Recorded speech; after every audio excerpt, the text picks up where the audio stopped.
A continuation of the Tomb Raider Survivor trilogy. I'm a fan of those games. I have videos on each of those games, so I've been looking forward to this. It's been 6 years coming.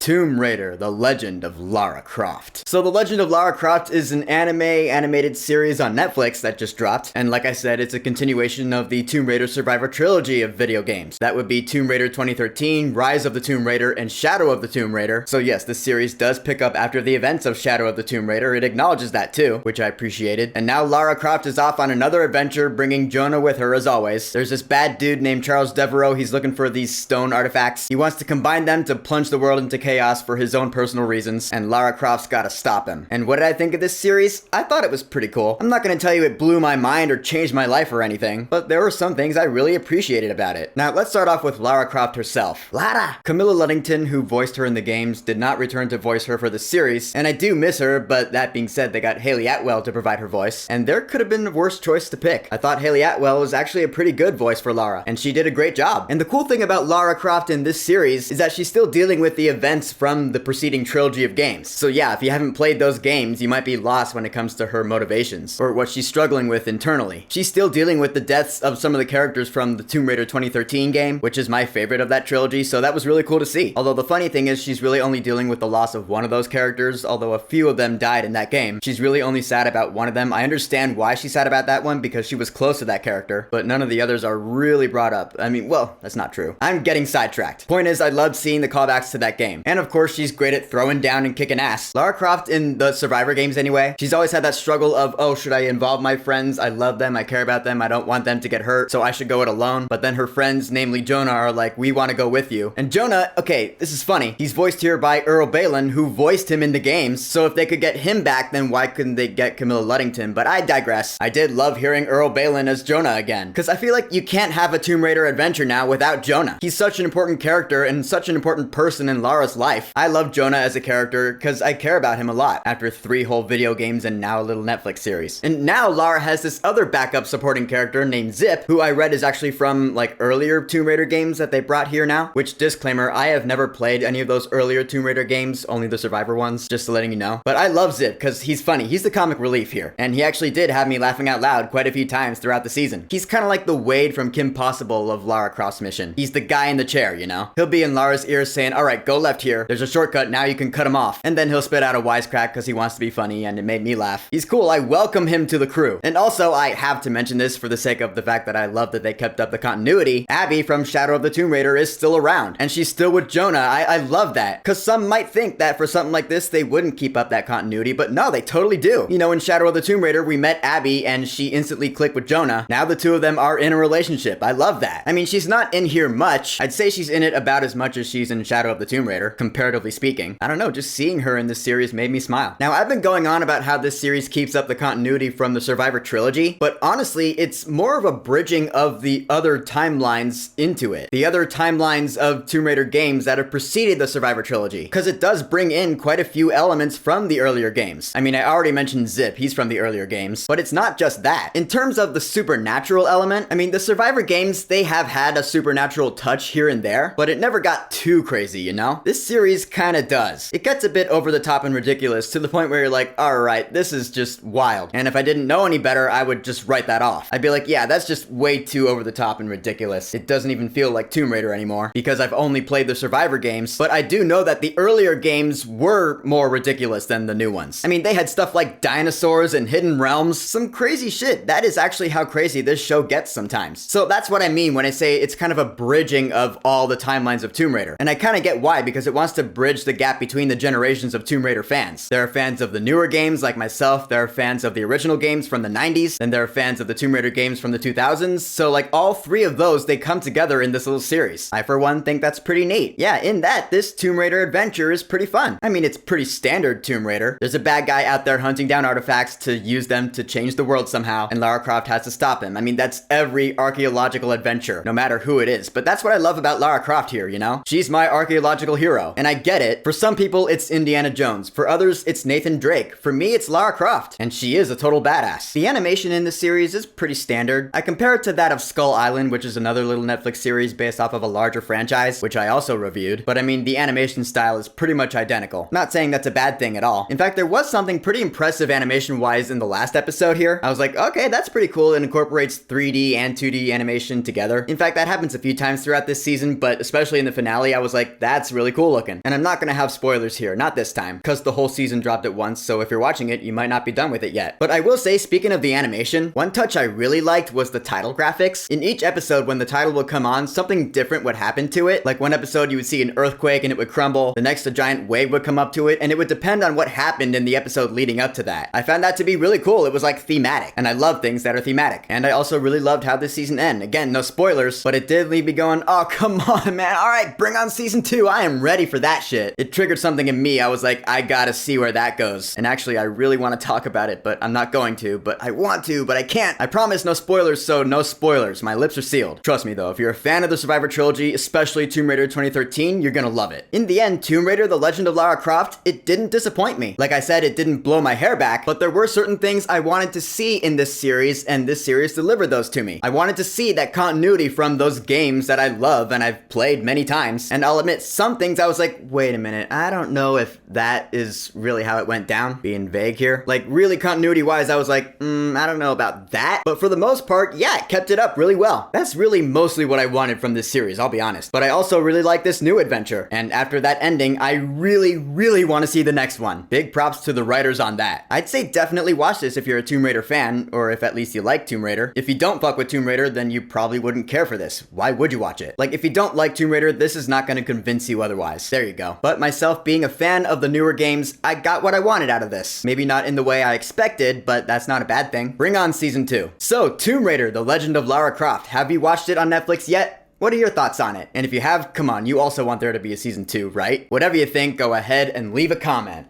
And of course, thank you for subscribing. Peace!